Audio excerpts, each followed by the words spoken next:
ಇಂದು ಬೆಂಗಳೂರಿನಲ್ಲಿ 24 ಕ್ಯಾರೆಟ್ ಚಿನ್ನದ ಬೆಲೆ ಪ್ರತಿ ಗ್ರಾಮ್ಗೆ 14,597 ರೂಪಾಯಿ ಆಗಿದೆ. ನಿನ್ನೆ ಈ ದರ 14,891 ರೂಪಾಯಿ ಆಗಿತ್ತು. ಇಂದು 294 ರೂಪಾಯಿ ಇಳಿಕೆಯಾಗಿರುವುದು ಗಮನಾರ್ಹವಾಗಿದೆ.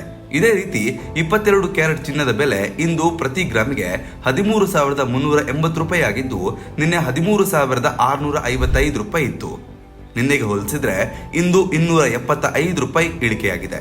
ಇನ್ನು 18 ಕ್ಯಾರೆಟ್ ಚಿನ್ನಕ್ಕೆ ಇಂದು 10,948 ಪ್ರತಿ ಗ್ರಾಮ್ಗಿದ್ದು, ಇದು ಕೂಡ ಇಳಿಕೆ ಕಂಡಿದೆ. ಚಿನ್ನದ ಮಾರುಕಟ್ಟೆಯಲ್ಲಿ ಇದೇ ರೀತಿಯ ಕುಸಿತ ಕಂಡು ಬಂದಾಗ ಸಾಮಾನ್ಯವಾಗಿ ಖರೀದಿ ಪ್ರಮಾಣ ಹೆಚ್ಚಾಗುವುದು ಸಾಮಾನ್ಯ ಸಂಗತಿ. ಇನ್ನು ಬೆಳ್ಳಿಯ ಬೆಲೆ ವಿಚಾರಕ್ಕೆ ಬಂದ್ರೆ, ಬೆಂಗಳೂರಿನಲ್ಲಿ ಇಂದು ಬೆಳ್ಳಿಯ ಪ್ರತಿ ಗ್ರಾಮ್ ಬೆಲೆ 245 ಆಗಿದ್ದು, ಪ್ರತಿ ಕಿಲೋಗ್ರಾಮ್ಗೆ 2,45,000 ರೂಪಾಯಿ ಆಗಿದೆ. ಬೆಳ್ಳಿ ಬೆಲೆಯಲ್ಲೂ ಸ್ವಲ್ಪ ಮಟ್ಟಿನ ಸ್ಥಿರತೆ ಕಂಡು ಬರುತ್ತಿದ್ದು, ಕೆಲವು ಹೂಡಿಕೆದಾರರು ಬೆಳ್ಳಿಯತ್ತ ಗಮನ ಹರಿಸುತ್ತಿದ್ದಾರೆ. ಚಿನ್ನ ಮತ್ತು ಬೆಳ್ಳಿ ಎರಡೂ ಕೂಡ ಸುರಕ್ಷಿತ ಹೂಡಿಕೆಗಳಾಗಿ ಪರಿಗಣಿಸಲ್ಪಡೋದ್ರಿಂದ ಮಾರುಕಟ್ಟೆಯಲ್ಲಿ ಇವುಗಳ ಬೇಡಿಕೆ ಸದಾ ಇರುತ್ತೆ. ಚಿನ್ನ ದರ ಕುಸಿತಕ್ಕೆ ಹಲವಾರು ಕಾರಣಗಳಿವೆ ಎಂದು ತಜ್ಞರು ಹೇಳ್ತಿದ್ದಾರೆ.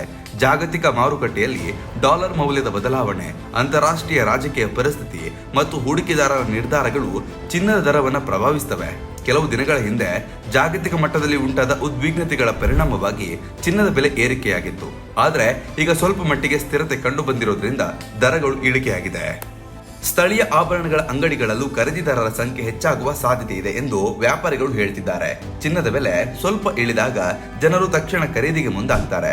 ವಿಶೇಷವಾಗಿ 10 ಗ್ರಾಂ 20 ಗ್ರಾಂ ಬಳೆಗಳು ಮತ್ತು ಬ್ರಾಸ್ಲೆಟ್ಗಳು ಖರೀದಿ ಹೆಚ್ಚಾಗ್ತದೆ ಎಂದು ಕೆಲ ವ್ಯಾಪಾರಿಗಳು ತಿಳಿಸಿದ್ದಾರೆ. ಇದರ ಜೊತೆಗೆ ಮೇಕಿಂಗ್ ಚಾರ್ಜ್ ಮತ್ತು GST ಸೇರಿ ಅಂತಿಮ ದರದಲ್ಲಿ ಸ್ವಲ್ಪ ವ್ಯತ್ಯಾಸ ಇರಬಹುದು ಎಂಬುದನ್ನು ಅವರು ಹೇಳಿದ್ದಾರೆ. ಹೂಡಿಕೆದಾರರ ದೃಷ್ಟಿಯಿಂದ ನೋಡಿದ್ರೆ ಚಿನ್ನದ ಬೆಲೆ ಕುಸಿತವು ಒಂದು ಅವಕಾಶವಾಗಿ ಪರಿಗಣಿಸಲಾಗುತ್ತೆ. ದರಗಳು ಕಡಿಮೆಯಾಗಿರುವ ಸಮಯದಲ್ಲಿ ಚಿನ್ನ ಖರೀದಿಸಿ ಮುಂದಿನ ದಿನಗಳಲ್ಲಿ ಬೆಲೆ ಏರಿಕೆಯಾದಾಗ ಲಾಭ ಪಡೆಯಬಹುದು ಎಂಬ ನಿರೀಕ್ಷೆ ಇದೆ. ಆದ್ರಿಂದ ಕೆಲವು ಹೂಡಿಕೆದಾರರು ಈಗಲೇ ಚಿನ್ನ ಖರೀದಿಸಲು ಮುಂದಾಗ್ತಿದ್ದಾರೆ. ಒಟ್ನಲ್ಲಿ ಬೆಂಗಳೂರಿನಲ್ಲಿ ಚಿನ್ನದ ಬೆಲೆ ಇಳಿಕೆಯಾಗಿರುವುದು ಗ್ರಾಹಕರಿಗೆ ಸಂತೋಷದ ಸುದ್ದಿಯಾಗಿದೆ. ಮುಂದಿನ ದಿನಗಳಲ್ಲಿ ಜಾಗತಿಕ ಮಾರುಕಟ್ಟೆಯ ಬೆಳವಣಿಗೆಗಳು ಮತ್ತು ಆರ್ಥಿಕ ಪರಿಸ್ಥಿತಿಯನ್ನು ಅವಲಂಬಿಸಿ ದರಗಳಲ್ಲಿ ಮತ್ತೆ ಬದಲಾವಣೆ ಕಾಣಬಹುದು.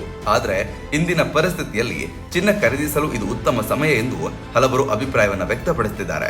ನಿಮ್ ಪ್ರಕಾರ ಚಿನ್ನ ಖರೀದಿಸಲು ಯಾವುದು ಬೆಸ್ಟ್ ಟೈಮ್? ನೀವು ಕೂಡ ಚಿನ್ನ ಖರೀದಿ ಮಾಡಲು ಮನಸ್ಸು ಮಾಡ್ತಿದ್ದೀರಾ ಅನ್ನೋದನ್ನ ದಯವಿಟ್ಟು ತಿಳಿಸಿ. ಯಾವುದೇ ಸುದ್ದಿಯ ಅಪ್ಡೇಟ್ ಅನ್ನ ಮಿಸ್ ಮಾಡ್ಕೊಳ್ಬಾರ್ದು ಅಂದ್ರೆ ಈಗ್ಲೇ ಒನ್ ಇಂಡಿಯಾವನ್ನ ಸಬ್ಸ್ಕ್ರೈಬ್ ಮಾಡಿ. ನಿಮಗೆ ಬೇಕಾದ ಭಾಷೆಯಲ್ಲಿ ಎಲ್ಲಾ ಸುದ್ದಿ ತಿಳಿಬೇಕು ಅಂದ್ರೆ ಒನ್ ಇಂಡಿಯಾ ಆಪ್ ಅನ್ನ ಡೌನ್ಲೋಡ್ ಮಾಡ್ಕೊಳ್ಳಿ.